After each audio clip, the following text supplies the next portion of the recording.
días, quien vive, gente que no vende patria. Bienvenidos a Sin Fronteras con Carlos José Hurtado y con Luis Enrique Guerrero. Hoy viernes 22 de enero de 2021, cuando son las 6 de la mañana con 29 minutos. Sin Fronteras, la revista con William Griggs Vivado en la primerísima 91.7 y 105.3 FM. 6 de la mañana con 33 minutos. Dos temas hablaremos básicamente esta mañana. Pero antes quiero saludar a un antiguo militante del Frente Sandinista, siempre combativo, el compañero Jaime Brenes. Hoy está de cumpleaños. ¿Cuántos 15 años cumple? Felicidades a Jaime. Quiero saludar también al alcalde de Guaslala, el compañero Germán Vargas, y al ingeniero de la alcaldía de Guaslala, Eliezer Arauz. Ambos nos escuchan y nos ven, nos sintonizan a través de Facebook Live. Saludos a todos los que nos están escuchando y viendo precisamente por esa vía, y a los que nos escuchan y ven a lo largo de todo el día en distintos medios de comunicación, radioemisora y televisoras. Saludos a los compañeros de Huaco, por cierto. El otro día cometí una burrada y la quiero corregir, porque me corrigió un oyente con toda la razón del mundo y se me olvidó registrarlo. La burrada fue que dije que Roger Pérez de la Rocha era el autor del mural de piedra que hay aquí en el mausoleo de Carlos Fonseca. Y es una burrada del tamaño de la catedral. Quien el autor es el escultor y pintor Arnoldo Guillén. Y ofrecemos disculpas por ese error. Ahora quiero recordar tres eventos históricos. Bueno, dos de ellos de un alcance mayor. Pero ayer se cumplieron, ¿cuánto? 22 años de una tragedia aérea que ocurrió en Nicaragua y que se ha perdido en el tiempo. Salió un avión de la Fuerza Aérea desde Managua, del aeropuerto de la Fuerza Aérea, rumbo a Bluefield. Llevaba a un grupo de militares y sus familiares, porque eran en ese momento trasladados para empezar a trabajar en Bluefields. Cuando el avión, un Antonov, cuando el avión se va acercando a la pista de Bluefields, hay un avión de la Costeña en la pista que tiene la llanta ponchada y no puede aterrizar. Entonces, el piloto tiene que girar para empezar a ver qué hace, pues, a ver qué le autoriza la torre de control o lo que fuera. No se sabe por qué, pero el avión, el ala derecha del avión, golpeó contra un árbol y se desplomó. 28 murieron, 28. La mayor tragedia aérea de la Fuerza Aérea de su historia. ¿Verdad? Contra un árbol de almendra. Quiero recordar algunos de los nombres. La tripulación: el capitán Oscar López, el copiloto, el capitán Pedro Aristas, el ingeniero de vuelo, capitán Roger Martínez, y el navegante, capitán Antonio López. Entre los pasajeros estaban los tenientes de navío Antonio Javier Garay Hernández, Roberto José Orozco Zambrana, José Morales Darce, Vicente Alvin Mendoza, Gonzalo Azarías Espinosa Zapata, el sargento tercero Máximo Alvin Mendoza, el marinero Efraín Antonio Rodríguez Velázquez, el teniente primero Julio Bello y el teniente Mario Núñez. Ese año fue horrible en la aviación nicaragüense porque hubo dos accidentes. Ese fue el primero y el otro fue el 20 de julio de ese año. Allí por Nueva Guinea, un vuelo de la Costeña se estrelló en el Cerro La Silva a las 11 de la mañana. Ahí murieron 16 personas. en ese vuelo de la Costeña. Pero bueno, yo quería recordar a estos compañeros de la Fuerza Naval, de la Fuerza Aérea, del Ejército de Nicaragua. Los hemos perdido ahí en la historia, tanta tragedia que ocurre en este país, pero me parece que vale la pena recordar a estos compañeros y a sus familiares, pues, que no tengo los nombres, lamentablemente. Son las 6:38. Para la historia de Nicaragua, el 22 de enero es una fecha muy señalada, porque significa un antes y un después en la lucha política del país. ¿Por qué? Es un parteaguas. ¿Por qué? Porque a partir de ese momento, después de la masacre de la Guardia Somocista y la traición del Partido Conservador al pueblo de Nicaragua, queda claro que la única opción es el Frente Sandinista y la lucha armada para derrocar a la dictadura. Por eso es tan importante el 22 de enero. Además de la pérdida de nunca se supo cuántas vidas. Nunca se supo. Algunos dicen 100, otros dicen 300. La verdad es que nunca se supo, porque quien podía saberlo era la dictadura.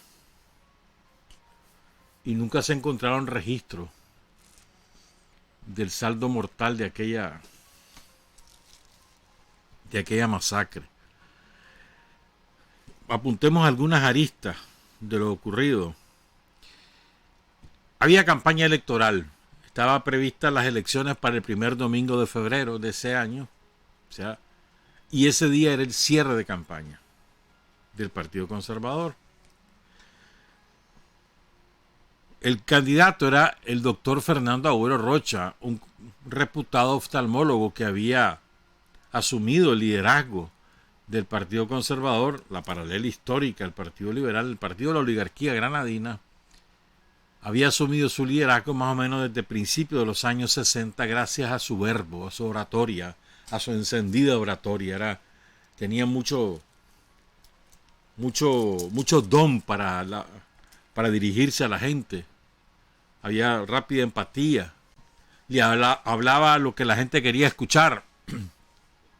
Tenía un gran impacto, un gran orador de la época. Pese a que su voz no le ayudaba mucho, pero sus palabras sí. Y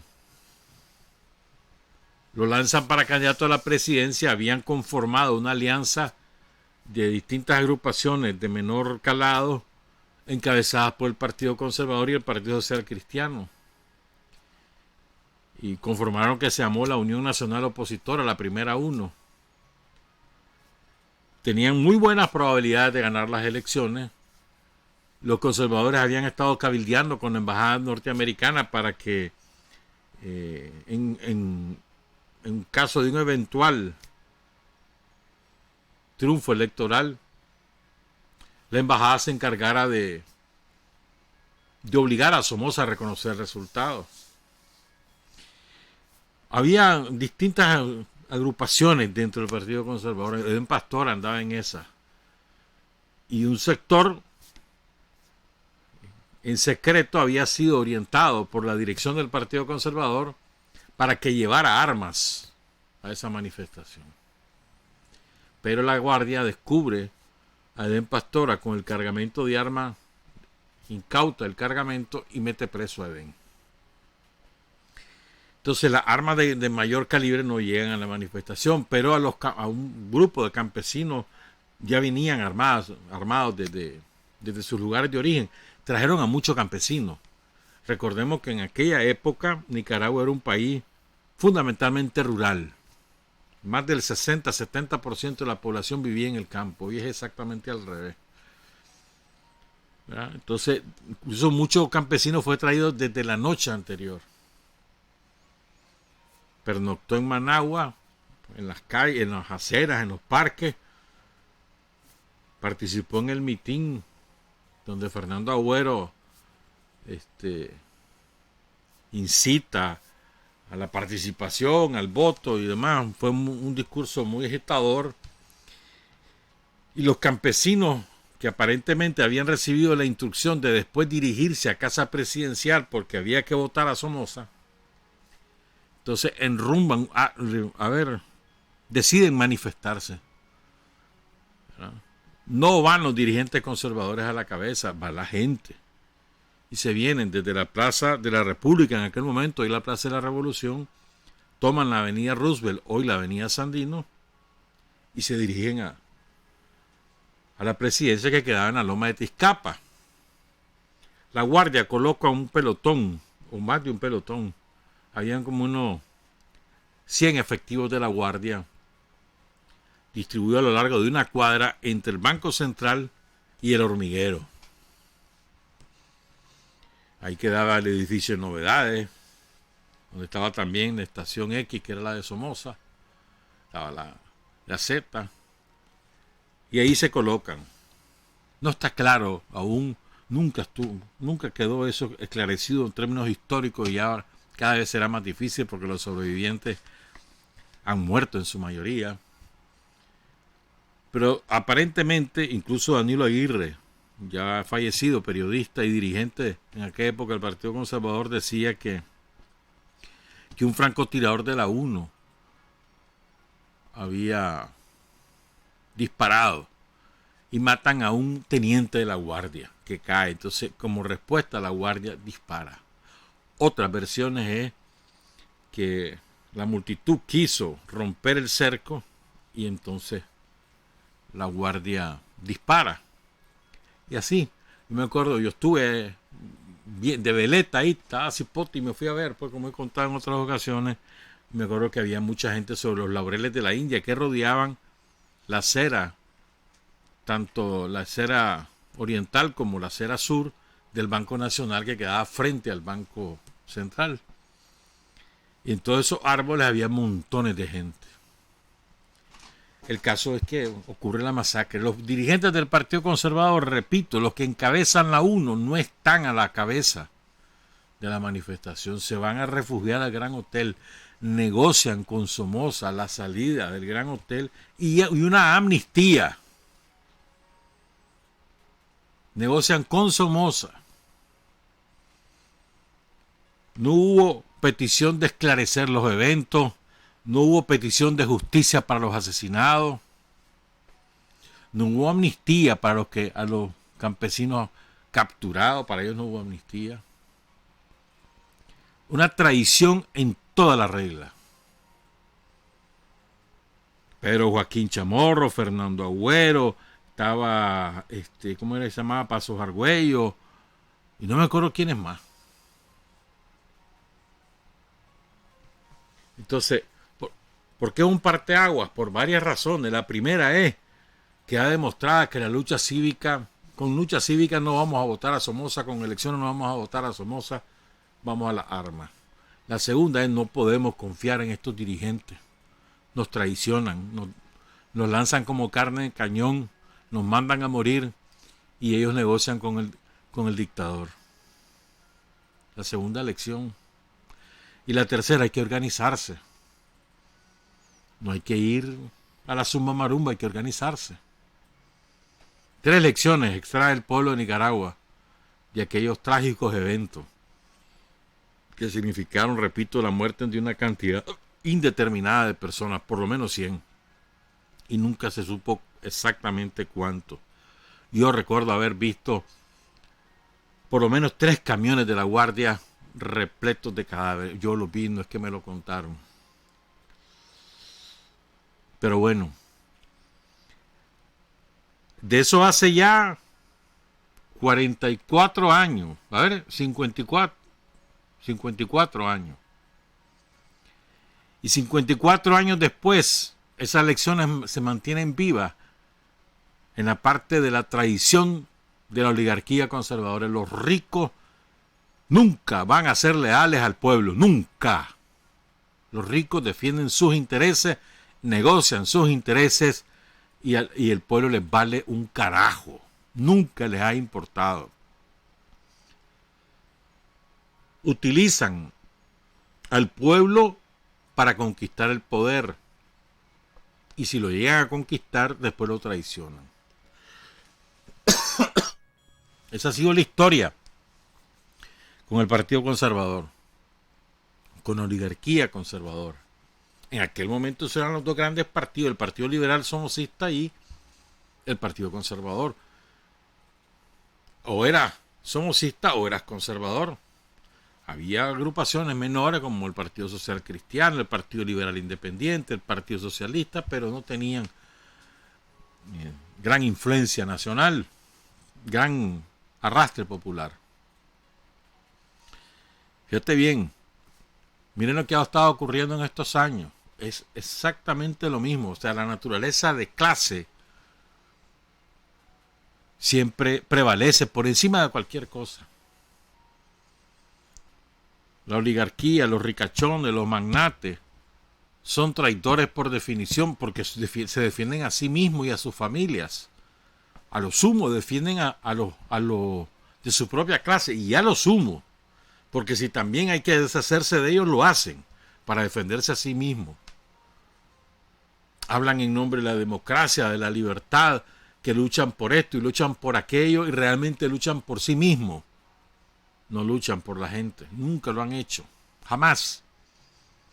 En ninguno de sus enfrentamientos con los adversarios del momento, en ninguno de ellos se interesaron por la gente. Por eso es tan importante en términos históricos el 22 de enero. Lecciones que no debemos olvidar. Los oligarcas no defienden al pueblo. Se apelliden Ortiz, se apelliden Pela, se apelliden Chamorro, se apelliden como les dé la gana. Oligarcas igual a traidores, oligarcas igual a arribistas, oligarcas igual a criminales. No hay otro término para definirlos. No olvidemos las lecciones de la historia. Son las 6 de la mañana con 50 minutos. Y ahora yo me quiero dedicar a un tema en dos segmentos, en dos ángulos. Vamos a hablar de Lenin, el revolucionario más importante del siglo XX, el autor de una obra el hombre que encabezó una obra descomunal como es la Revolución de Octubre, que no es cajeta en aquellas condiciones mundiales y condiciones locales de la Rusia zarista. O sea, Lenin, la Revolución de Octubre partió la historia de la humanidad. Y hoy, más de 100 años después, todavía se escuchan los ecos de esa revolución que fue encabezada por Lenin. Sin duda alguna un genio,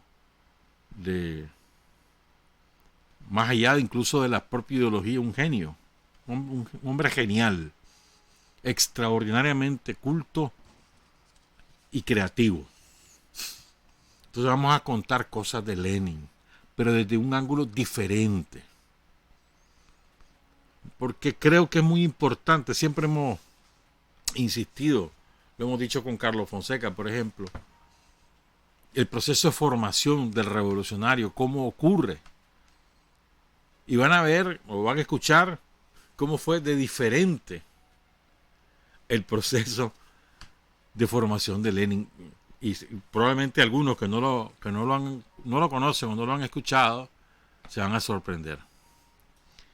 Pero antes yo quiero resumir algunos pensamientos, frases esenciales de Lenin a lo largo de todas sus obras, que tienen una vigencia formidable. Y hay una analogía histórica e ideológica entre la revolución sandinista y la revolución de octubre que nadie la puede negar en procedimiento y en sentido político. Voy a ir poquito a poco. La última es la que más me gusta, la última es la que voy a ir leyendo.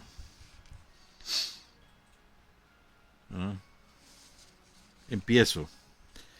Frases así, frases muy conocidas, pero que son vigentes, pues, que las leemos en cada aniversario. Lenin murió un 22 y nació un 21, ¿no? El 22 de enero de 1924, como consecuencia de un atentado que sufrió en septiembre, a ver, en agosto de 1900, septiembre o agosto de 1918, recién triunfada la revolución, tenían menos de un año, y una activista anarquista, se dice, ¿verdad?, de unos 30 años, le metió 3 balazos a Lenin. Uno de ellos atravesó el abrigo y fue a herir a una mujer, y los otros dos, uno en el hombro y el otro en un pulmón. No le pudieron extraer las balas, y eso terminó matando a Lenin 6 años después. Nunca se pudo recuperar plenamente. Pero bueno, escuchemos. Lenin: no hay teoría revolucionaria sin práctica revolucionaria, y viceversa. Hay una unidad indisoluble, dialéctica, de ida y vuelta. ¿Qué teoría va a haber si no tienes práctica revolucionaria? O puede ser un revolucionario de cafetín, pero eso no sirve para nada. De esos que se ponen en un asiento, como ocurre en muchos países europeos, y deciden de quién es revolucionario y quién no, y qué es lo que hay que hacer y qué es lo que no hay que hacer, pero son incapaces de hacer la revolución, o de organizar, la revolución. Incapaces. Sin teoría revolucionaria no hay práctica revolucionaria. Sin práctica revolucionaria no hay teoría revolucionaria. La práctica va alimentando la teoría. Es una verdad del tamaño del mundo. Y a propósito de verdad, dice Lenin, la verdad siempre es revolucionaria. Lindo, ¿no? La verdad siempre es revolucionaria. O sea, la definición real de los hechos siempre es revolucionario, siempre. Es una frase que deberíamos, como te dijera yo, insertarla en el chip de nuestro cerebro, si acaso existe eso, eternamente. Pues. Y esta otra que lo mencionábamos hace un rato: la revolución no se hace, se organiza. Esto parece un juego de palabras y es conceptual. Vos no vas a hacer la revolución, la organizás. Sin organización no hay revolución. Sin organización no habrá triunfo electoral en el 7 de noviembre. La revolución es indispensable. Perdón, la organización es indispensable para construir la revolución. La revolución no se hace solita, pues se organiza, se planifica y se ejecuta. En el calor de la batalla, al calor de la lucha, se va afinando, pero se organiza. No es espontánea. No es que de pronto se le ocurrió a todo el mundo hacer un cambio, no. Se preparan condiciones, se crean esas condiciones. Dice Lenin, en todo el mundo, ahí donde hay capitalistas, la libertad de prensa significa libertad para comprar periódicos, para comprar escritores, para sobornar, comprar y falsear opinión pública. Te lo repito. Ahí donde hay capitalistas, la libertad de prensa significa libertad para comprar periódicos, para comprar escritores, para sobornar, comprar y falsear opinión pública. Dicha esta frase hace como 130 años, con una vigencia total. Nos venden como libertad de prensa la que ellos tienen, y es la libertad de los ricos que compran y venden. Compran conciencias y venden mentiras. Y ocultan la verdad. Eso es lo que ocurre. Ahorita, por ejemplo, están en una operación masiva, los medios corporativos y todos sus agentes a través de redes sociales, una operación masiva, mundial, planetaria, para crear un Joe Biden casi un santo, un hombre maravilloso, que le sacan cómo se enamoró, cómo ha sido de político y ocultando toda la esencia de lo que es Biden. Están en esa operación para crear condiciones que le permitan después hacer lo que le dé la gana a Biden. ¿Cómo va a ocurrir? Ahí vas a ver. Sigo, dice Lenin. Es preciso soñar, pero con la condición de creer en nuestros sueños, de examinar con atención la vida real, de confrontar nuestra observación con nuestros sueños y de realizar escrupulosamente nuestra fantasía. Desmenucemos esto. Claro, hay que soñar. ¿Con qué soñamos los nicaragüenses, sobre todo los sandinistas? Con acabar con la pobreza. Ese es el sueño, acabar con la pobreza en Nicaragua. Y por lo tanto, sembrar la justicia social, el sueño. La pobreza, en fin de cuentas, es un acto de injusticia. Bueno, soñamos con ese universo de justicia social, ¿verdad? Ajá, y entonces lo confrontamos con la realidad. ¿Cuál es la realidad? Las condiciones en que vivimos. ¿Qué posibilidades reales tenemos de salir de la pobreza en las condiciones de desarrollo económico y social del país y en la coyuntura o en las circunstancias internacionales? ¿Qué posibilidades tenemos? Confrontamos ese sueño con esos hechos, ¿verdad? Y luego, dice Lenin, realizamos escrupulosamente nuestra fantasía. ¿Qué soñaba Carlos Fonseca y los fundadores del Frente Sandinista? Con derrocar la dictadura e iniciar la revolución. Y escrupulosamente trabajaron para alcanzar ese objetivo. O sea, no es que no soñemos, claro que tenemos que soñar e imaginar un mundo justo, imaginar cómo quisiéramos vivir todo, qué quisiéramos que no existiera y qué quisiéramos que existiera, y trabajar por eso, dice Lenin. Después dice, cita a Marx y dice, Marx concibe el movimiento social como un proceso natural regido por leyes, que no solo son independientes de la voluntad, la conciencia y la intención de los hombres, sino que además determinan su voluntad, su conciencia y sus intenciones. Miren qué bonito, lo parece enredado y no lo es. Dice Marx, o sea, lo cita Lenin, ¿no? Lo resume, lo sintetiza. Lenin sintetiza el pensamiento de Marx de esta manera. Dice Marx que el movimiento social, el movimiento de la sociedad, está regido por leyes. Por leyes.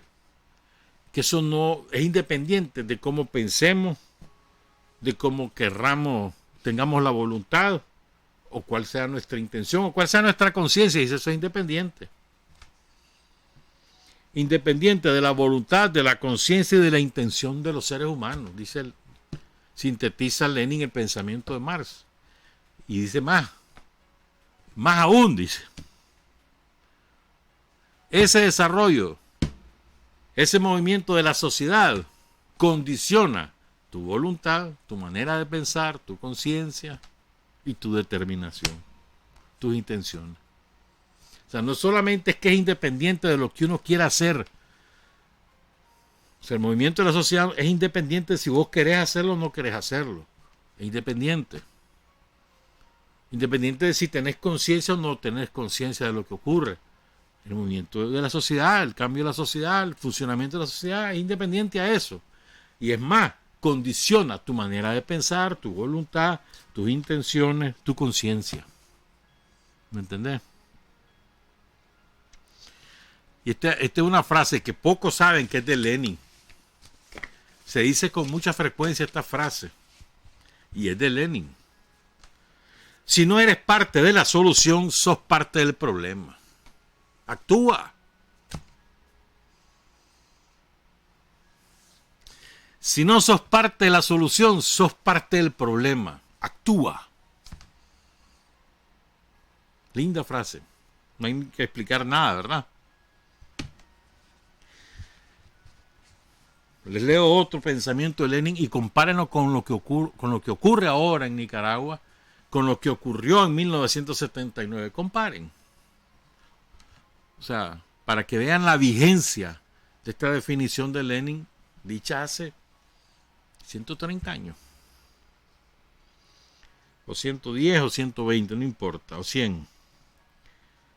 Dice Lenin, la iniciativa creadora de las masas, del pueblo, este es el factor fundamental de la nueva sociedad. El socialismo no es el resultado de los decretos venidos desde arriba. El automatismo administrativo y burocrático es extraño a su espíritu. El socialismo vivo, creador, es la obra de las propias masas populares. Una minoría, el partido, no puede implantar el socialismo.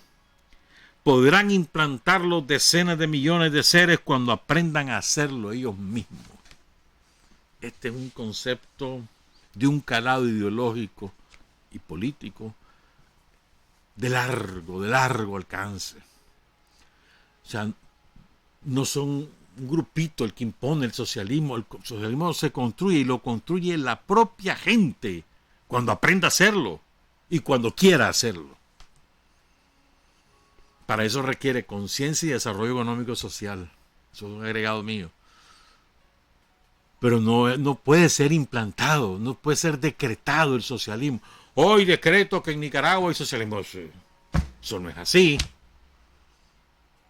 El socialismo además es un sistema, es un económico y social, una manera de organizar la sociedad y la sociedad no se organiza por determinación de un pequeño grupo de personas o por la implantación o por el decreto de determinadas leyes. No, hermano, eso es un desarrollo de la conciencia, de la organización y de la sociedad misma, o sea, de la economía, de la política, de la cultura, o sea, de la manera de hacer las cosas. Un desarrollo integral, acompañado de conciencia y organización.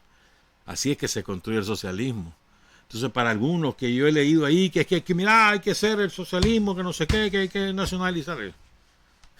Además, el socialismo ni siquiera es una receta, sino que es un objetivo. Y vos lo alcanzás de acuerdo a tus propias circunstancias. No hay receta. Es muy importante esto. Muy, muy importante. Sí, además, o sea, la soberanía, ¿cómo te dijera yo? La última palabra la tiene la gente. No la tenemos los que nos creemos la mamá de Tarzán, no, hermano, la gente, el movimiento popular organizado, en conciencia, es la última palabra siempre. La primera y la última la tienen ellos. Ese conjunto que parece amorfo y que no lo es. Y eso es yo me acuerdo de esto, que esto como insiste en esta idea Daniel una y otra vez. Nos debemos a la gente, este es el gobierno de la gente, es la gente la que determina nuestras líneas. Y eso es construir socialismo al suave, hermano. Uno decretar el socialismo, uno decretar el desarrollo de las fuerzas productivas. Esa es una evolución endógena principalmente. Sigo. Oigan esto, qué lindo. Díganme ustedes si esto no es igual a lo que nos pasa a nosotros a lo largo de muchos años. Digamos, comenzando con Celedón. Oigan esto. En vida de los grandes revolucionarios, las clases opresoras le someten a constantes persecuciones. Acogen sus doctrinas con la rabia más salvaje, con el odio más furioso, con la campaña más desenfrenada de mentiras y calumnias. Después de su muerte, después de la muerte de los grandes revolucionarios, se intenta convertirlos en íconos inofensivos, canonizarlos, por así decirlo, rodear sus nombres con una cierta aureola para consolar y engañar a las clases oprimidas, castrando el contenido de su doctrina revolucionaria, mellando su filo revolucionario, envileciéndola. No ha pasado eso en Nicaragua. No nos ha pasado. Con Sandino lo quisieron hacer, el Frente Rescata Sandino. Con Celedón lo quisieron hacer después de muerto. Antes de muerto, a los dos ellos decían barbaridades. Barbaridades. Lo mismo con Carlos Fonseca. ¿Qué chanchada no le dijo la oligarquía a Carlos Fonseca? Que se sumaba al coro de Somoza. Somoza como el poder político constituido del sistema capitalista en Nicaragua. No es que Somoza era el malo y que los ricos que no eran somocistas eran buenos. No. Somoza como el administrador del capitalismo en Nicaragua. Delegado por el imperialismo norteamericano. ¿Qué cosas no han dicho los gringos? Y miren lo que pasa ahora. Que pasa muy significativamente con Venezuela. ¿Qué no dijeron de Chávez? ¿Se acuerdan cómo lo acababan? Ahora hay un segmento de esos formadores de opinión pública internacional que tratan de castrar a Chávez para contraponerlo a Maduro. Para decir que Maduro no es chavista. Y algunos con un discurso así como el que revolucionario, como no sé cuánto. Y de fondo lo que hay es el intento de castrar a Chávez de su sentido transformador. Es decir, vivos los acaban y muertos los castran. El ejemplo más claro de esto es el Che Guevara. Vean al Che, comercializado, banalizado, instrumentalizado, que la camiseta, que el broche, que el cuadro, que la foto, sí, pero de su idea nada, castrado. Entonces, solo como símbolo de rebeldía, pero rebeldía por ser rebelde, pues no rebeldía contra el sistema. Y además como un luchador consecuente contra el sistema. El mejor ejemplo de la mercancía que han hecho del Che, de este pensamiento de Lenin, es el Che Guevara. Y voy con la última frase, son las 7:10, para después contarles otras cosas. Esta frase a mí me parece genial. La dijo el 14 de octubre de 1921. Hace casi exactamente 100 años. Y oigan esto. Corresponde a la situación de la Revolución Rusa. Ya en ese momento Revolución Soviética. Dice Lenin: las dificultades son inabarcables. Estamos acostumbrados a luchar contra dificultades inabarcables. Por algo han dicho nuestros enemigos que somos como la roca y que representamos una política quebrantahuesos. Pero hemos aprendido también, al menos hasta cierto punto, otro arte imprescindible en la revolución: la flexibilidad. El saber cambiar de táctica con rapidez y decisión, partiendo de los cambios operados en las condiciones objetivas y eligiendo otro camino para nuestros fines si el que seguíamos antes no resulta conveniente o practicable en un momento determinado. Si estudiamos con firmeza y ahínco, si contrastamos con la experiencia práctica cada uno de nuestros pasos, si no tememos rehacer varias veces lo empezado, ni corregir nuestros errores, reflexionando detenidamente sobre lo que estos significan, pasaremos también a los cursos siguientes. Terminaremos la carrera, aunque las circunstancias mundiales de la economía y de la política la hayan hecho mucho más larga y difícil de lo que hubiésemos deseado. Cueste lo que cueste, por duros que sean los tormentos de la época de transición, las calamidades, el hambre, la ruina, no nos desalentaremos y llevaremos nuestra obra hasta el fin victorioso. Vladimir Volodya Ulyanov Lenin. En otras palabras, dice: mira, hermanos, las dificultades no podemos con todo. Ya lo sabemos. Estamos acostumbrados a luchar contra eso. Por eso nuestros enemigos nos dicen los quebrantahuesos, dice.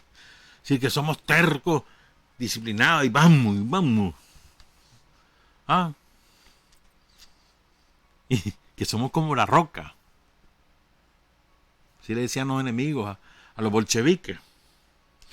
Pero aquí viene una lección de Lenin. Cualquiera diría que Lenin es el dogmático cerrado y no sé cuánto. Oigan esta lección de Lenin. Cualquier parecido con Nicaragua no es coincidencia. No es. Dice Lenin, hemos aprendido otro arte imprescindible de la revolución. Imprescindible. La flexibilidad. El saber cambiar de rumbo o de camino cuando haya que cambiar, porque las circunstancias te lo demandan, y no tenerle miedo a eso. Por aquí no se puede, mirar, hay demasiado. Pues emprendemos, vámonos de regreso, vamos por otro lado, vámonos por aquí. ¿Quién te diría, no? Y viene de Lenin esa frase, y algunos que el dogma, ¿no? Que tiene que hacerse de esta manera. No hay receta. Por eso dice Lenin, hay que ser flexible. Arte indispensable para hacer la revolución. No hay mejor ejemplo de flexibilidad histórica, política, que el Frente Sandinista, y en particular Daniel. Una cintura, hermano. Porque va acomodando, a ver, estudiando el momento, determinando la correlación de fuerza, y entonces pum, va por aquí. No se pudo por aquí, vámonos por aquí. No se pudo porque lo hicieron fracasar los somocistas, porque tenían la avaricia y la ambición de robar todos los recursos del Estado cuando mejor estaba la economía, porque sabían que en ese momento si lo tomaban iban a sacar un montón de reales. Rompieron con ese camino, pues vamos por otro. Y ese otro camino que se está construyendo y que todos los días tiene unas nuevas aristas o rectificaciones según las condiciones. Ese nuevo camino descansa en la gente, en la economía popular, en los trabajadores, en los campesinos, en los creadores. Ahí descansa. Ese es el nuevo camino. Y ahí vamos, flexibilizando. Repito esa frase, ¿oyeron? Otro arte imprescindible en la revolución es la flexibilidad. Saber cambiar de táctica con rapidez y decisión. Rapidez y decisión. Firmeza, hermano. Rápido, mira, aquí, no fregue, espérate, cambiemos por aquí. Vamos de viaje, sí. Sin dudarlo, vámonos. Nos volvemos a estrellar, pues rectificamos, vamos para atrás y buscamos otro. Pero rápido eso, ¿no? Sin dudarlo. Te lo voy a poner en Nica, con huevo. Cueste lo que cueste. Por duros que sean los tormentos, las calamidades, el hambre, la ruina, no nos desalentaremos y llevaremos nuestra obra hasta el fin victorioso. 7:16, regresamos. Hay hombres que luchan un día y son buenos. Hay hombres que luchan un año y son mejores. Pero hay hombres que luchan toda la vida. Esos son los imprescindibles. 7:20. ¿Por qué es tan importante Lenin? Por, entre otras muchas cosas, porque él demostró que era posible crear un sistema alternativo al capitalismo, y por eso es tan odiado. Porque además no solo lo demostró en términos teóricos, sino sobre todo en la práctica, demostró que se podía alcanzar el poder al margen de las fuerzas de la burguesía, de los terratenientes, de la oligarquía de cada país, que los obreros, que los campesinos podían tomar el poder y podían ejercerlo, y lo ejercían mejor que los ricos, y que desarrollaban el país. Esa es la gran importancia. O sea, Marx y Engels crean la teoría, pero quien lleva a la práctica esas teorías y demuestra que son correctas es Lenin. Y además las mejora. Crea nueva teoría revolucionaria a la luz de la práctica. Es genial. Lenin es un genio. Pero un genio cuya formación, como les comentaba al principio, es sui generis. Es diferente. Creo que conviene recordar, fíjate bien. Mira lo que, ¿verdad? hablamos de Rusia generalmente como un país e ignoramos la realidad política y geográfica de ese inmenso país, nación, república de repúblicas que es Rusia. ¿Sabes qué? En Rusia hay 85 sujetos federales autónomos que tienen sus propios gobiernos. 46 provincias, oblasts, les dicen. 22 repúblicas.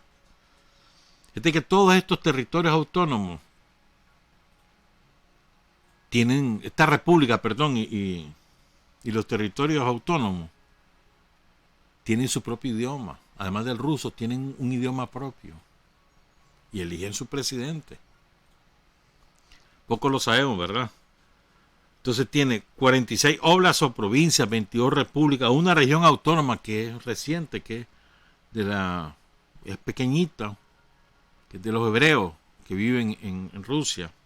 9 krais, territorios, 4 distritos autónomos y 3 ciudades federales que son Moscú, San Petersburgo y Sebastopol. Son 85 sujetos federales importantes. Un dato que, al margen de la cuartilla, como decíamos antes. Quiero comentarle, a ver, yo creo que ¿querés entender cómo fue la Revolución de Octubre? ¿Querés entender a Lenin? Hay 2 obras, basta con 2 para que te inaugures en ese sendero, el conocimiento de Lenin y de la Revolución de Octubre. El primero es, ¿querés saber cómo fue que se organizó? ¿Querés saber cómo fue que triunfó? La parte final. Tenés que leer el libro de John Reed. 10 días que estremecieron al mundo. Yo me lo he leído como unas 4 o 5 veces por lo menos, hermano. Es una maravilla. Una maravilla. 10 días que estremecieron al mundo. John Reed, un periodista estadounidense que estuvo ahí. No se lo contaron. Él se iba a meter a las asambleas de los marineros, de los soldados, de los obreros, de los campesinos, y se iba a meter a los soviets. Y el segundo libro es una biografía escrita en 1950 por un historiador francés que se llamó Gerard Walter. Era especialista en la Revolución Francesa. Murió en el 74. Tenía 78 años. Y publicó en 1950 la biografía de Lenin. Léanla. Está muy bien escrita, muy amena. Y se basa en distintas fuentes históricas. Muy buena, muy buena. Los consejos. Si quieren leer, ¿verdad? Porque hay muchos que no les gusta leer. Fíjense bien, es tan bueno este libro que el propio Lenin recomienda los 10 días que estremecieron al mundo. Dice Lenin en el prólogo del libro. Después de leer con vivísimo interés y profunda atención el libro de John Reed, 10 días que estremecieron al mundo, que por cierto se hizo película esto, recomiendo esta obra con todo el alma, a los obreros de todos los países. Yo quisiera ver este libro, dice Lenin, difundido en millones de ejemplares y traducido a todos los idiomas, pues ofrece una exposición veraz y escrita con extraordinaria viveza de acontecimientos de gran importancia para comprender lo que es la revolución proletaria, lo que es la dictadura del proletariado. Estas cuestiones son ampliamente discutidas en la actualidad, pero antes de aceptar o rechazar estas ideas, es preciso comprender toda la trascendencia de la decisión que se toma. El libro de John Reed ayudará sin duda a esclarecer esta cuestión, que es el problema fundamental del movimiento obrero mundial. Que por cierto, el concepto de dictadura del proletariado ha sido vilipendiado por el término dictadura, porque ellos son los demócratas, ¿verdad? Cuando en realidad es la dictadura de los ricos, la dictadura del mercado, la dictadura del imperialismo. Y la dictadura del proletariado es realmente la democracia, porque es la de las mayorías. Parece simplemente un asunto lingüístico, epistemológico, como dirían otros, pero es mucho más que eso. O sea, en eso hay que reconocer el arte del aparato ideológico del imperialismo mundial ha sido de unos resultados escalofriantes, pues como se han adueñado de los conceptos y los han castrado para, como por ejemplo, el trabajo es digno, el trabajo dignifica, te dice, el trabajo al servicio de ellos, sí. Por ejemplo, pues, pero bueno. Dice John Reed, este libro es un fragmento condensado de historia tal como yo la vi. No pretende ser más que un detallado relato de la Revolución de Noviembre, cuando los bolcheviques, al frente de los obreros y soldados, conquistaron el poder del Estado en Rusia y lo entregaron a los soviets. Este es un concepto indispensable. Primero recordemos la Revolución de Octubre.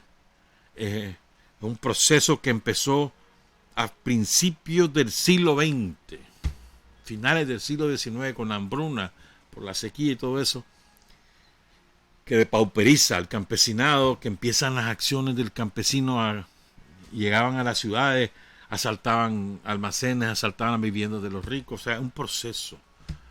En 1905 hay una revolución, se le dijo en aquel momento, que simplemente se instauró una monarquía constitucional, se limitaron los poderes del zar, pero después el zar volvió a hacer de la suya y el hambre continuó, no resolvió nada.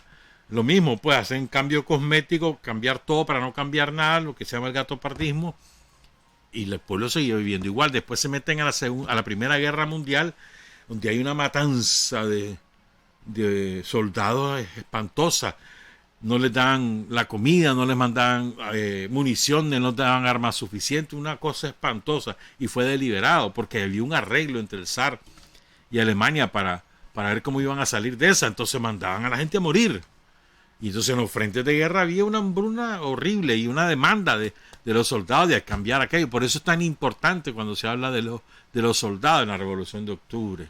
Además que los soldados eran campesinos, obreros, analfabetas en su inmensa mayoría, pues, empobrecidos, ¿verdad?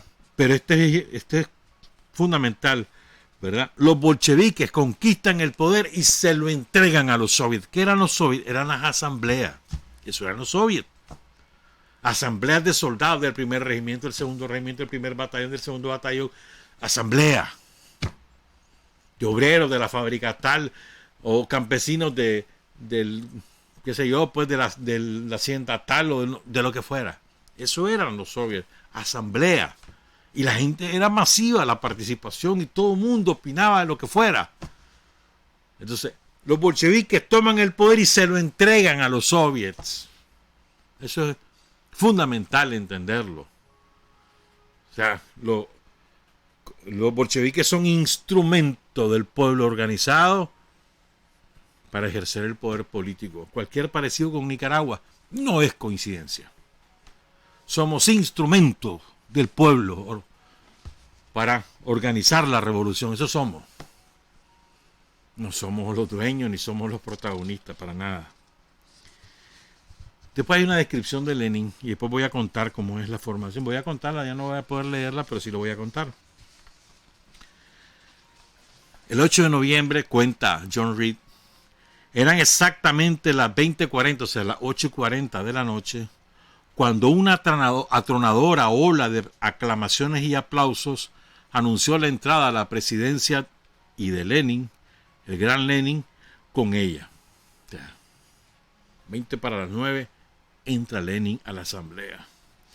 Figura de corta estatura, fornido, la cabeza calva apenas alzada sobre los hombros, ojos pequeños, nariz grande, boca ancha y noble, mentón saliente, afeitado, pero ya asomaba la barba tan conocida en el pasado y en el futuro. Traje bastante usado, pantalones un poco largos para su talla. Nada que recordase a un ídolo de las multitudes, sencillo, amado y respetado, como tal vez lo hayan sido muy pocos dirigentes en la historia. Líder que gozaba de suma popularidad y líder merced exclusivamente a su intelecto, ajeno a toda afectación, a todo engreimiento, no se dejaba llevar por la corriente, firme, inflexible, sin apasionamientos efectistas, pero con una poderosa capacidad para explicar las ideas más complicadas con las palabras más sencillas y hacer un profundo análisis de la situación concreta en la que se conjugaban la sagaz flexibilidad y la mayor audacia intelectual. Esa es la descripción que hace John Reed de Lenin. Un líder querido. ¿Por qué era un líder querido? Ya les vamos a contar eso. Sigo, ¿verdad? Dice, al examinarla, es que es importante esto, a ver, ¿por qué eran tan populares los bolcheviques? O sea, ¿por qué logran revertir lo que denominaron Revolución de febrero de 1917, pero en realidad fue el último intento de la naciente burguesía rusa, de la Rusia zarista, el último intento por asumir el control de la situación y evitar la catástrofe que para ellos significaba que los bolcheviques tomaran el poder? Ese fue el último intento. Entonces toman el poder, este segmento, algunos bautizados como revolucionarios y demás, enfrentados a Lenin, empiezan a perseguir a Lenin, que lo mandan al exilio incluso, ¿verdad? Pero fue imposible frenar a las masas obreras y campesinas y a los soldados que no querían un gobierno así, porque sale el zar, o sea, le quitan el poder al zar, lo asumen ellos, pero fue imposible en cuestión. Fíjate que eso fue en febrero y en noviembre, listo y servido, ya estaba el pueblo tomando el poder. O sea, en 9 meses. ¿Verdad? ¿Y por qué fue tan populares? Porque los bolcheviques se habían mimetizado con el pueblo ruso. Era la misma cosa. Y entonces, y encabezaban a la gente, interpretaban a la gente y no abandonaban a la gente, y ahí andaban con la gente, y ahí terminan desembocando en el triunfo de la Revolución de Octubre. Y la sabiduría de Lenin, que ese hombre, un genio, cómo fue midiendo los momentos, ahora sí, ahora por aquí, ahora por allá, día con día. ¿Verdad? Entonces, mira qué interesante lo que dice un estadounidense de la revolución que habla sobre la revolución de 1905. Dice, los obreros coinciden en que nuestras instituciones políticas estadounidenses son preferibles a las suyas, pero no ansían de ningún modo cambiar a un déspota por otro, es decir, por la clase capitalista, para que vean cómo era la cosa. Entonces, Vladimir Volodia, ese era el diminutivo de Vladimir Ilich Ulyanov, hijo de un profesor, destacado profesor, que había nacido en la miseria, fue educado por su hermano, lo becaron, logró estudiar matemática, física, se convirtió en meteorólogo, un hombre que tenía ingresos medios porque era un académico. Anduvo en varias ciudades, después lo nombraron inspector de escuela, era un cargo muy importante, ¿verdad? Y era el tercero de 4 hijos que tuvo este matrimonio, 2 varones y 2 mujeres. Lenin, de chavalo, era insoportable. No lo aguantaba ni su mamá ni su papá, ni su hermano. Jode todo el día. En serio. Lo cuenta su hermana mayor en sus memorias. Destruía lo que se le ocurrió, todo tipo, los juguetes, las cosas de los hermanos.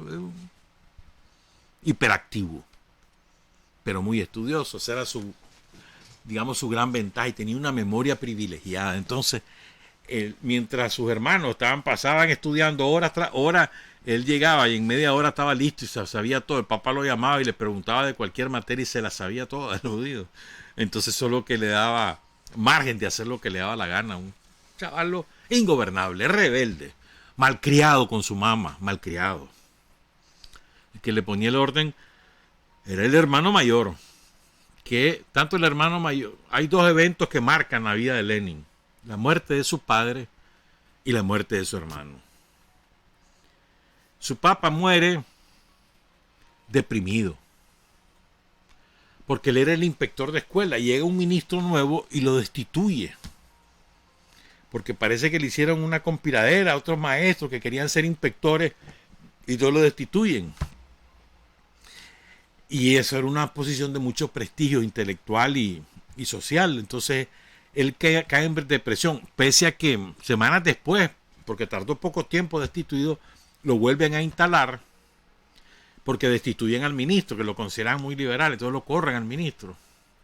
Lo vuelven a instalar, pero él nunca salió de la depresión, que culmina en un derrame cerebral y el hombre muere el 12 de enero de 1876 o 77. Eso marca a Lenin. Tenía 16 años Lenin, el 76 fue entonces.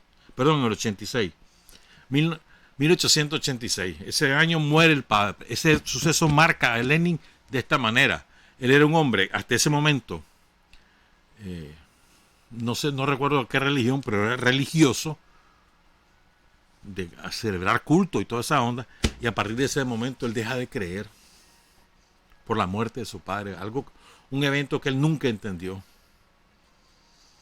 Como chaval, pues, seguramente ya viejo ya asimiló, pues, pero en aquel momento no lo pudo entender. Y su reacción fue dejar de creer. Pero sigue estudiando el bachillerato.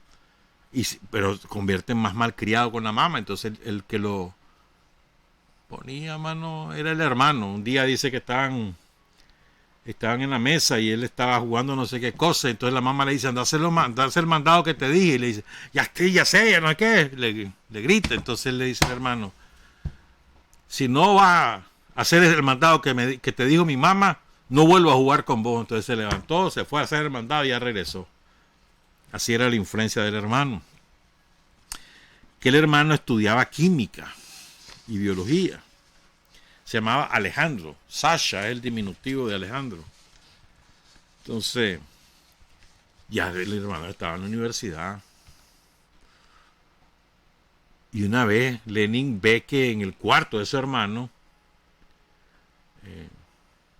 ve una cosa como pancartas y no sé qué para la lucha contra el Zaria, que él se queda asustado. Uno que estudia gusano anda en actividad revolucionaria, eso no me cabe, porque en su esquema no le cabía aquello. Entonces, en marzo de 1887, Lenin ya está en el último año de la secundaria, ya para su graduación. Echan preso al hermano, a Sasha, ¿verdad? Porque descubren una conspiración del grupo en el que estaba Sasha, que era un grupo no premarxista, ¿verdad? Ya Sasha había leído El Capital, que en la segunda traducción rusa, pero tenía una tendencia más bien anarquista, populista, le decían en la época. No era marxista, empezaba. Entonces, y además su opción era, la opción del grupo en el que pertenecía Sasha, era que mediante acciones espectaculares, golpes militares, provocar el despertar de las masas y causar el derrumbe del zarismo. Esa era más o menos su concepción, más o menos. Entonces, Sasha, Alejandro Ulyanov era de ese grupo. Entonces arman una conspiración para matar al zar. Los servicios de inteligencia del zar se dan cuenta, lo echan preso a todo. Y de casualidad ese día andaba en la casa de la hermana, una de las dos hermanas, Ana, y entonces le echan presa también. La mamá, esto fue en San Petersburgo. La mamá vive en otra ciudad, entonces se va a la mamá a hacer las gestiones. Logra sacar a la hija porque la hija estaba circunstancialmente ahí, pidiendo favores y acudiendo a distintas personalidades de la época, que ella tenía un estatus determinado por ser la viuda de un académico. Y además que siendo como académico pues tenían determinados recursos. Fíjense bien. Entonces a su hermano, a Sasha, lo condenan a muerte. La mamá hace todo lo posible por evitarlo. Y había una manera de evitarlo. Le dicen al muchacho, tenía 19 años, le dicen al muchacho, a Sasha, Alejandro, que si él escribe una carta al zar, le conmutan la pena y no lo matan. Dice, jamás. Se niega y lo ahorcan. El 8 de marzo de 1887. Lo ahorcan. Eso marcó a Lenin, esos dos eventos. La muerte de su padre en 1886 y la ejecución de su hermano. La muerte de su padre lo marca en el sentido de la fe religiosa y la ejecución de su hermano en el sentido político. Y entonces él, que ya va a ingresar a la universidad, ingresa a la universidad, empieza a estudiar el Capital, se involucra en el grupo que estaba su hermano y como tenía un don natural para la oratoria, se convierte en un líder universitario. Pero mira, a los 3 meses de estar en la universidad lo echan preso. Ya a los 3 meses era líder universitario. Imagínate cómo sería este mae, ¿no? Y lo echan preso. Todos los días preso, lo llega a sacar la mamá, pero lo expulsan de la universidad y le dicen, salite de aquí, de esta ciudad, aquí no puedes estar. Y se tienen que ir. ¿Ya? Entonces la mamá no quería perder a su segundo varón, a su último varón. Entonces se lo llevan a una propiedad rural donde habían mandado a la hermana que la habían sacado de la cárcel, porque esa fue la condición, te me vas de San Petersburgo, entonces la mandan a una propiedad de ellos, una propiedad rural, y ahí se va la mamá con Lenin para proteger la vida de sus hijos. La otra hermana vive en San Petersburgo. Entonces allí, puesto Lenin, como no puede estudiar, empieza a leer y a leer y a leer y a leer lo que le caía en las manos. Historia, todas las obras de Marx y de Engels, que ya empiezan a ser conocidas en aquel momento, en las traducciones al ruso. Pero comienza a estudiar de todo. Economía, todo. Aprovechaba así el tiempo. Entre tanto, él busca cómo reingresar a la universidad, la mamá rogando, implorando, pero nada, le niegan ingresar a la universidad. Expulsado. Entonces inventa a Lenin pedir un pasaporte para irse a estudiar afuera. Tampoco. Después le dice que estoy muy enfermo y necesito ir afuera. Si estás tan enfermo, le dice andate a un hospital. Nada, no lo dejaban. Entonces finalmente la mamá logra que acepten a Lenin como estudiante externo. Pero él tenía que rendir el examen de los 4 años de estudio. Él estudiaba Derecho, él quería ser abogado. Él tenía que rendir el examen oral y escrito, una tesis incluso, sobre los 4 años de estudio de Derecho en el periodo de 9 meses. Entonces Lenin se mete a estudiar. Te voy a decir, por aquí tengo la materia que estudiaba. Es una cosa impresionante, espérame.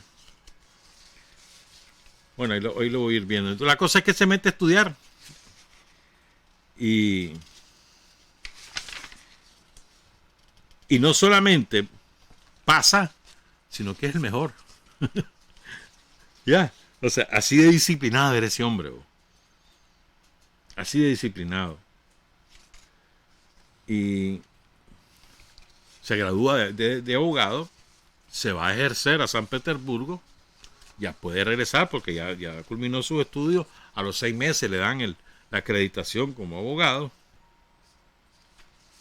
Y después quiero contar una anécdota, dos cosas. Y empieza a ejercer, pero malo como abogado, malo. Logró 3 casos de menor importancia, los 3 los perdió. Lo pusieron como defensor público en 7 casos. Pero entonces no le daba para vivir, aquí no le daba para malo como abogado. Entonces, ¿por qué? Porque se dedicaba a estudiar y a la política. Les vamos a contar a qué se dedicaba. Pero antes de eso les cuento 2 cosas. Lenin vivía, ¿verdad?, en otra ciudad. Y en Samaria. Entonces hay una sequía horrible.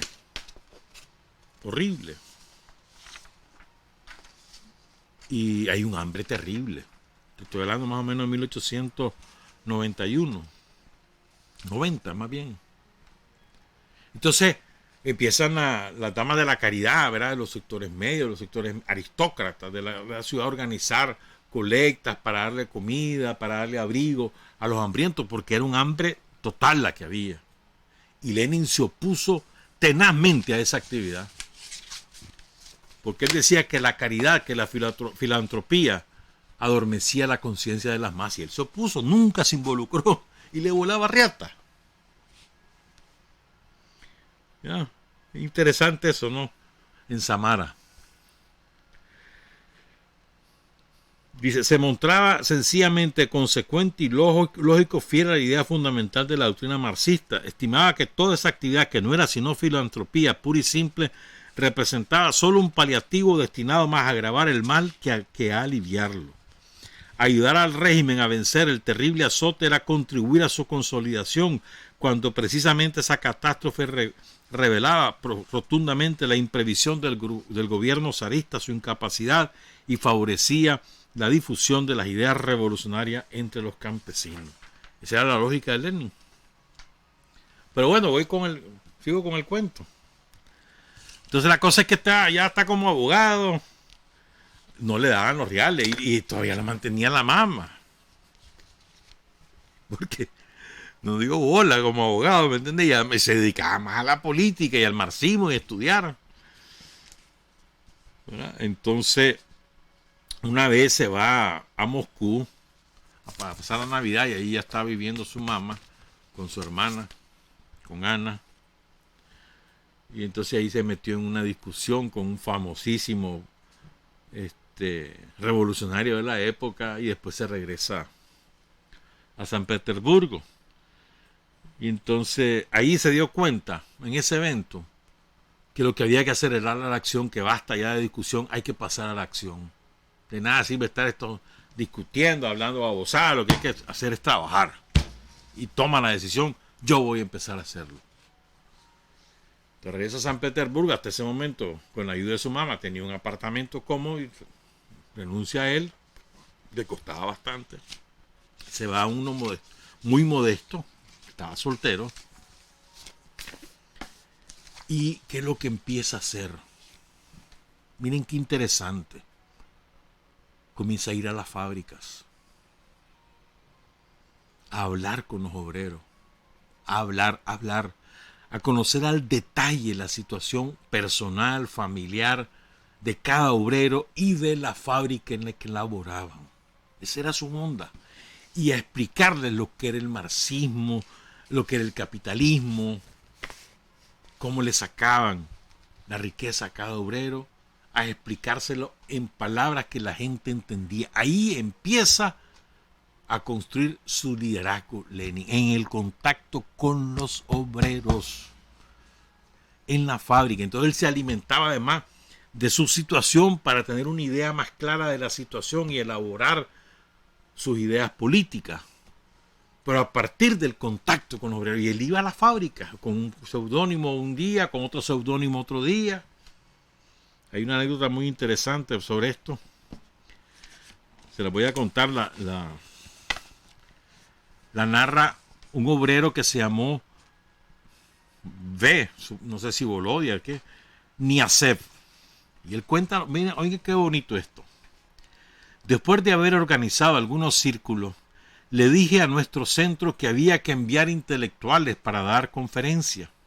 Me contestaron, está bien. Irá Nicolás Petrovich, es uno de los mejores. Pero es necesario que la gente sea segura y seria, le advierten. La primera reunión, cuenta Niasev, se celebró en mi casa, en mi habitación, que tenía una entrada independiente que daba directamente a la escalera. A la hora convenida, oí tocar a mi puerta. Abrí y vi a un hombre de unos 30 años, de rostro redondo, con una barbita rojiza, mirada escrutadora, la gorra hundida sobre los ojos y el cuello del abrigo levantado, aunque era verano, daba clandestino. Y esta figura, Nicolás Petrovich, le pregunta, ¿es aquí donde vive Niasev? y al escuchar mi respuesta afirmativa dijo: soy Nicolás Petrovich. Le esperábamos, le dice Niasev. He tenido que venir dando rodeo, le dice Petrovich. Por eso estoy un poco retrasado, porque él guardaba las medidas de seguridad. ¿Todo el mundo ha llegado?, preguntó mientras se quitaba el abrigo. Su cara era muy seria y parecía dar órdenes. Lo tranquilicé, diciéndole que no faltaba nadie y que podíamos empezar. Se instaló en el lugar que se le había reservado y empezó a hablar. Su discurso se distinguía por la seriedad, la precisión y la claridad de su exposición. Parecía no caer en contradicción. El auditorio le escuchaba atentamente y contestaba sus preguntas. Lugar de trabajo, desde cuándo trabajaba, si habían estudiado hasta cuándo, si eran capaces de asimilar las ideas socialistas, si leían. Su discurso había durado más de 2 horas. Se le escuchó sin esfuerzo alguno, ya que nos explicaba enseguida lo que no nos parecía claro. Comparando su lección con la de otros intelectuales a quienes habíamos escuchado, se veía enseguida que no era lo mismo. Y cuando se fue Nicolás Petrovich, después de haber convenido la fecha de la próxima reunión, me preguntaron los obreros: ¿quién es? Habla estupendamente bien y sin tartamudear. Pero yo no les podía decir nada porque yo no sabía quién era Nicolás Petrovich. Poco tiempo después, Niasev tenía que recoger la herencia de su abuela. Pidió a sus compañeros que le indicaran un abogado consciente, que no fuera caro, y le aconsejaron que se fuera al abogado Vladimir Ulyanov, y le dieron su dirección. Se fue a la casa de Ulyanov. Ahí fue recibido por su patrona, ya estaba casado Lenin, con Nadia Skarbskaya, quien informó que Ulyanov había salido, pero que ya no tardaba en regresar. Lo hizo pasar y le: espérate que ya viene. Sabían pues que era un cliente. Oigan esto, oigan cómo recuerdan Niasev la habitación de Lenin. La habitación tenía 2 ventanas. Estaba amueblada muy modestamente. Una cama de hierro, una mesa, 3 o 4 sillas, una cómoda. Sonó la campanilla y entró en la habitación un hombre con sombrero de copa. «Ah, me esperaba usted ya», me dijo, mientras se quitaba rápidamente el abrigo, se arreglaba su frac bastante arrugado. «Un momento», le dice, «voy a mudar, a cambiarme de ropa y nos ponemos enseguida a trabajar». Yo lo miraba atónito. Era mi Nicolás Petrovich. Ahí supo, que Nicolás Petrovich era Lenin, el que había llegado a su casa para explicarle a los obreros de su fábrica, ya organizado, asunto de la vida de Rusia, del marxismo, del socialismo, de la realidad. Pues. Dice, ya voy a terminar, ya me tengo que ir. Ulyanov no se conformaba con instruir a los grupos obreros que le correspondía. Se interesaba también por aquellos donde enseñaban otros miembros.